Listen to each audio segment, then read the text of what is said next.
दोस्तों आज की वीडियो बहुत ही ज़्यादा खास होने वाली है। दोस्तों आज हम जानने वाले हैं कि शाम की पूजा का सही समय क्या होता है। शाम को दीपक कब जलाना चाहिए और दीपक जलाते समय किस नियम का पालन करना चाहिए। अगर हम शाम को दीपक जलाते हैं तो क्या हमें स्नान करना जरूरी होता है, मतलब शाम की पूजा बिना स्नान किए कर सकते हैं या नहीं कर सकते हैं। और शाम को घर में कितने दीपक जलाने चाहिए, कहाँ कहाँ दीपक प्रज्वलित करना चाहिए, दीपक जलाने का मंत्र क्या होता है, घर की परेशानियों को दूर करने के लिए और किसी विशेष मनोकामना को पूर्ण करने के लिए दीपक किस प्रकार से प्रज्वलित करना चाहिए। इसलिए आज की जो वीडियो है पूरी तरह से संध्या दीपक पर आधारित है। शाम के समय जो आप संध्या वंदना करते हैं, पूजा आराधना करते हैं, दीप प्रज्वलित करते हैं, वो किस प्रकार से आपको करना है, किस नियम का पालन करना है। मतलब आज की वीडियो पूरी तरह से आपके सभी प्रश्नों पर आधारित है जिनका उत्तर मैं आपको शास्त्रों के अनुसार देने का प्रयास करूंगी। तो इसलिए आप सभी माता एवं बहनों से निवेदन है कि वीडियो को पूरा जरूर देखें और अगर आपको आज की वीडियो अच्छी लगे तो इसे लाइक जरूर कीजिए, क्योंकि आपके लाइक और आपके कमेंट मेरे लिए बहुत महत्वपूर्ण होते हैं। मित्रों सबसे पहले बात करते हैं कि दीपक प्रज्वलित करने से पहले मतलब शाम को पूजा करने से पहले क्या स्नान करना आवश्यक है। देखिए शास्त्रों के अनुसार पूजा में शुद्धता आवश्यक होती है, तो जब हम सुबह पूजा करते हैं तब तो स्नान करना अत्यंत आवश्यक होता है।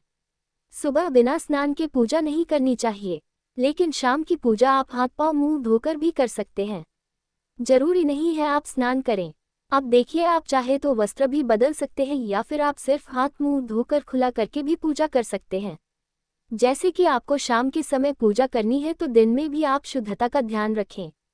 जैसे कि आप जब भी टॉयलेट जाते हैं, बाथरूम जाते हैं, तब उस समय शुद्धिकरण जरूर कीजिए, खुला जरूर करना चाहिए। हर बार जब आप बाथरूम जाते हैं तो अगर आप दिन भर शुद्धिकरण का ध्यान रखते हैं तो शाम के समय बिना स्नान किए भी सिर्फ हाथ पांव धोकर पूजा कर सकते हैं और चाहे तो स्नान भी कर सकते हैं। जैसे कि गर्मियों के दिन है तो शाम के समय भी आप स्नान करके पूजा कर सकते हैं। तो बहुत सारी चीजें आप स्वयं भी अपने आप से निर्धारित कर सकते हैं। और आपका अगला प्रश्न है कि शाम की पूजा में दीपक किस समय जलाना चाहिए। तो देखिए शाम को जो पूजा का समय होता है वो प्रदोष काल का समय होता है, मतलब जिस समय सूर्य अस्त हो रहा होता है उस समय हमारे घर में दीपक प्रज्वलित हो जाना चाहिए। अब जैसे कि आप लोगों के प्रश्न आते हैं कि कितने बजे दीपक जलाना चाहिए शाम को, तो देखिए शाम को सूर्यास्त का समय हर मौसम में अलग अलग होता है। जैसे कि सर्दियां चल रही होती है तो 5:30 बजे तक भी सूर्यास्त हो जाता है। जैसे गर्मियों का मौसम है तो 6:30 से लेकर 7 बजे तक ऐसे ही सूर्यास्त का समय होता है। कई बार 7:30 का टाइम हो जाता है। गर्मियों में तो प्रत्येक मौसम में सूर्यास्त का समय अलग अलग होता है, इसलिए एक सही समय बताना कि इसी समय आप दीप प्रज्वलित करें तो ये बहुत मुश्किल होगा और यह ठीक भी नहीं होगा। एक ही समय पर हर बार हम दीप प्रज्वलित नहीं कर पाएंगे, इसलिए संध्या काल का ध्यान रखिए। जब संध्या काल का समय होता है मतलब जब सूर्य अस्त हो रहा होता है उस समय आप अपने घर में दीपक प्रज्वलित कर दीजिए। और अब बात करते हैं कि कितने दीपक आपको अपने घर में प्रज्वलित करने चाहिए। शास्त्रों के अनुसार संध्या काल में प्रतिदिन अपने घर के मुख्य द्वार पर एक दीपक जरूर जलाना चाहिए। इससे क्या होता है कि शास्त्रों के अनुसार शाम के समय संध्या काल में लक्ष्मी माता और उनकी बहन दरिद्रता दोनों ही भ्रमण पर निकलती है, तो जिस घर के मुख्य द्वार पर दीपक प्रज्वलित होता है उस घर में मां लक्ष्मी प्रवेश कर जाती है और जिस घर के मुख्य द्वार पर दीपक नहीं जल रहा हो उस घर में दरिद्रता प्रवेश कर जाती है। तो इसलिए मां लक्ष्मी का प्रवेश आपके घर में हो इसके लिए घर के मुख्य द्वार पर एक दीपक जरूर प्रज्वलित करना चाहिए। और हाँ, घर के मुख्य द्वार पर जो दीप प्रज्वलित किया जाता है संध्या काल में इसके बहुत सारे फायदे होते हैं, हमारे गुरुजी बताते हैं। शास्त्रों के अनुसार संध्या काल में जिस घर के मुख्य द्वार पर दीप प्रज्वलित होता है उस घर में किसी भी प्रकार की नकारात्मक ऊर्जा प्रवेश नहीं करती है। कोई भी वास्तु दोष आपके घर में हो, अगर आप मुख्य द्वार पर दीप जलाते हैं तो समस्त प्रकार के वास्तु दोष से मुक्ति मिल जाती है। और अगर आपके घर में पितृदोष है जिसकी वजह से परेशानियां आपके घर में बनी हुई है तो घर के मुख्य द्वार पर जो हम दीप प्रज्वलित करते हैं इससे घर का पितृदोष भी समाप्त हो जाता है। और इसके अलावा घर में किसी भी प्रकार की अशांति रहती हो या फिर आपके घर में बीमारियां बहुत रहती हैं, कलह रहता है, आर्थिक तंगी रहती देती है, तो घर के मुख्य द्वार पर हम दीप प्रज्वलित करते हैं तो समस्त प्रकार की परेशानियों से, दुखों से आपको मुक्ति मिल जाती है। इसलिए घर के मुख्य द्वार पर दीप प्रज्वलित करना अत्यंत आवश्यक होता है। शास्त्रों के अनुसार घर के मुख्य द्वार पर एक दीपक अवश्य ही होना चाहिए। अब बात करें दूसरे दीपक की, तो दूसरा दीपक आपको अपने घर की तुलसी के पास प्रज्वलित करना चाहिए। शास्त्रों के अनुसार अगर शाम के समय संध्या काल में तुलसी की जड़ के पास अंधेरा रहता है, ऐसे घर में दरिद्रता का स्थायी वास बन जाता है। और जिन घरों में शाम के समय तुलसी के पास दीप प्रज्वलित किया जाता है, ऐसे घर में माता लक्ष्मी का वास होता है। भगवान श्री हरि विष्णु सहित महालक्ष्मी ऐसे घरों में वास करती है।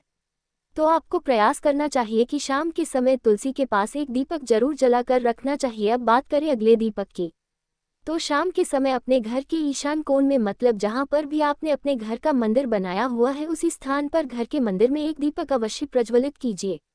2-3 दीपक आपको प्रतिदिन जरूर प्रज्वलित करने चाहिए। और अगर आप तीनों दीपक प्रतिदिन प्रज्वलित करते हैं तो विश्वास रखिए आपके घर की बहुत सारी परेशानियां स्वयं ही समाप्त हो जाती हैं। और अब बात करते हैं अगले प्रश्न के बारे में, जो आप लोगों के हमेशा प्रश्न आते हैं कि दीपक किस चीज़ से प्रज्वलित करना चाहिए।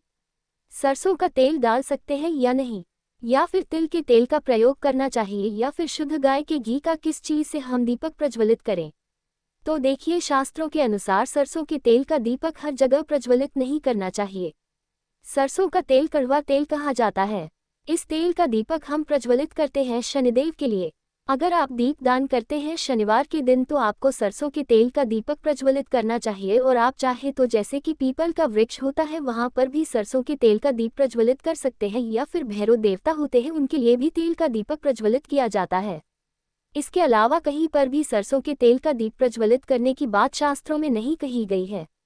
शास्त्रों के अनुसार किसी भी देवता के निमित्त जो हम दीप प्रज्वलित करते हैं उसमें गाय का घी डालकर ही प्रज्वलित करना चाहिए। अब देखिए, ऐसे समय में जबकि गाय का शुद्ध घी नहीं मिल पाता है तब हमें क्या करना चाहिए।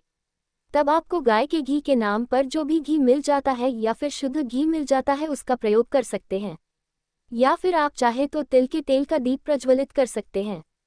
तो प्रतिदिन जो आप दीपक प्रज्वलित करते हैं अपने घर में, चाहे आप घर के मुख्य द्वार पर प्रज्वलित करें या फिर तुलसी के पास प्रज्वलित करते हैं या फिर घर के ईशान कोण में प्रज्वलित करते हैं, तो सभी दीपक आप तिल के तेल या शुद्ध घी का प्रज्वलित करें। और हाँ, जब आप दीपक प्रज्वलित करते हैं जैसे कि मुख्य द्वार पर ज्योति प्रज्वलित करेंगे या फिर तुलसी के पास दीप प्रज्वलित करते हैं या फिर घर में जो दीप प्रज्वलित किया जाता है, तो एक चीज़ का ध्यान रखना चाहिए, कभी भी दीपक को सीधे जमीन पर नहीं रखा जाता है। दीपक रखते समय प्रतिदिन दीपक के नीचे थोड़ा सा आप चाहे तो चावल रख सकते हैं या फिर आप चाहे तो थोड़े से पुष्प रख सकते हैं। और हाँ, अगर आप दीपक के नीचे चावल रखते हैं तो इस बात का आपको ध्यान रखना है कि चावल अखंडित होना चाहिए, क्योंकि ऐसा माना जाता है कि अगर टूटे हुए चावलों का प्रयोग हम पूजा में करते हैं किसी भी प्रकार से, चाहे दीपक के नीचे रखकर करते हैं या फिर अक्षत के स्वरूप में करते हैं, तो इससे घर में दरिद्रता आती है। इसलिए अखंडित चावल होने चाहिए अगर आप दीपक के नीचे रखते हैं तो। और जैसे कि कई लोगों के प्रश्न आते हैं कि प्रतिदिन जो दीपक के नीचे हम चावल रखेंगे तो उस चावल का अगले दिन क्या करना चाहिए। तो अगले दिन उठाकर आप पक्षियों को डाल दीजिए, पक्षी उसे खा जाते हैं। और घर में जो आप ईशान कोण में दीप प्रज्वलित करते हैं, मतलब घर के मंदिर में जो दीपक प्रज्वलित किया जाता है, उस दीपक को आप किसी पात्र में भी रख सकते हैं। जैसे कि एक छोटी सी प्लेट ले लीजिए, उसी प्लेट में दीपक रख दीजिए और उस दीपक को हम प्रज्वलित करते हैं। मतलब घर के मंदिर में जो दीपक प्रज्वलित करेंगे वह आप किसी पात्र में भी रख सकते हैं, लेकिन सीधे जमीन पर आपको कोई भी दीपक नहीं रखना। इस बात का ध्यान रखिए। और आपका अगला प्रश्न है कि शाम की पूजा करते समय किस मंत्र का जप करना चाहिए। दीप प्रज्वलित करते समय दीप जलाने का मंत्र क्या होता है। तो देखिए, दीप जलाने का मंत्र मैं आपको बता देता हूँ। आप अगर जप सकते हैं तो जरूर जपिए, लेकिन अगर आप मंत्र नहीं जप पाते हैं तब भी शाम के समय जब आप दीपक प्रज्वलित करते हैं उस समय आप किसी भी मंत्र का जाप कर सकते हैं। जैसे कि आप चाहे तो माता रानी कृष्ण कन्हैया के किसी मंत्र का जप कर सकते हैं। आपके कोई इष्ट देवता हो तो उनके मंत्रों का भी जाप कर सकते हैं। दुर्गा चालीसा का, हनुमान चालीसा का पाठ करते हुए भी आप दीप प्रज्वलित कर सकते हैं। जरूरी नहीं है कि आप दीपक जलाने वाला मंत्र ही पढ़ेंगे, किसी भी मंत्र को पढ़कर आप दीप प्रज्वलित कर सकते हैं। संध्या वंदन कर सकते हैं, क्योंकि शास्त्रों में कहा गया है कि मौन रहकर कभी भी पूजा नहीं करनी चाहिए। जो भी शुभ कर्म होते हैं वह मंत्र उच्चारण के साथ ही संपूर्ण किए जाते हैं, इसलिए मंत्रों उच्चारण आवश्यक है। कोई भी मंत्र जपते हुए आप पूजा कर सकते हैं, संध्या वंदन कर सकते हैं, लेकिन दीपक जलाने का जो शास्त्रों के अनुसार मंत्र है वह मैं आपको पढ़कर बता देता हूँ। मंत्र है शुभम करोति कल्याणम आरोग्यम धन संपदा शत्रु बुद्धि विनाशाय दीप ज्योति नमोस्तुते दीपो ज्योति परम ब्रह्म दीपो ज्योति जनार्दन दीपो हर्तु में पापम संध्या दीप नमोस्तुते। इस मंत्र का जाप दीपक प्रज्वलित करते समय करने से कहा जाता है कि सभी प्रकार के पापों से मुक्ति मिल जाती है और दीप देवता जो होते हैं वह हमारे जीवन में प्रकाश करते हैं। तो बहुत आसान है यह मंत्र, अगर आप लोग नियमित पढ़ेंगे तो निश्चित ही आपको याद हो जाएगा और दीपक प्रज्वलित करते समय आप बिना देखे भी पढ़ पाएंगे। और अभी आप चाहे तो इसे किसी कागज पर लिखकर रख सकते हैं और घर के मंदिर में ही रख दीजिए जहां पर आपको दीपक प्रज्वलित करना है। तो जब आप दीप जलाएंगे तब आप इस मंत्र को देखकर पढ़ सकते हैं और कुछ दिनों में तो याद हो ही जाता है। तो यह है आज की वीडियो जिसमें शाम की पूजा से संबंधित, शाम को दीपदान से संबंधित संपूर्ण जानकारी है।